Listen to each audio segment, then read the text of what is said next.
মনে হলো যে ঠাকুরের তিরোধান দিবসটা আমি কেন উদযাপন করবো না সকলের সঙ্গে নিয়ে। তাই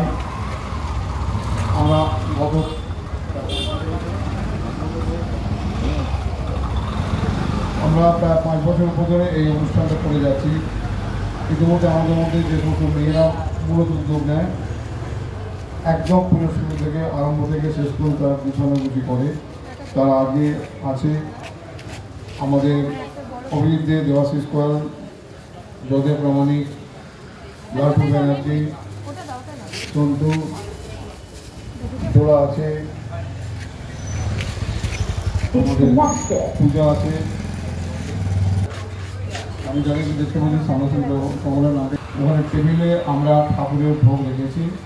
আপনাদের কাছে আমাদের আবেদন, পথচলতি মানুষ, এলাকার অভিভাবকবৃন্দ সকলেই কিন্তু ঠাকুরের ভোগ সংগ্রহ করবেন, ভোগ গ্রহণ করবেন। এবং আমরা আপনাদের কাছে আপনাদের জানাচ্ছি আমরা আসুন। আমরা জয় ঠাকুর, জয় ঠাকুর, জয় ঠাকুর।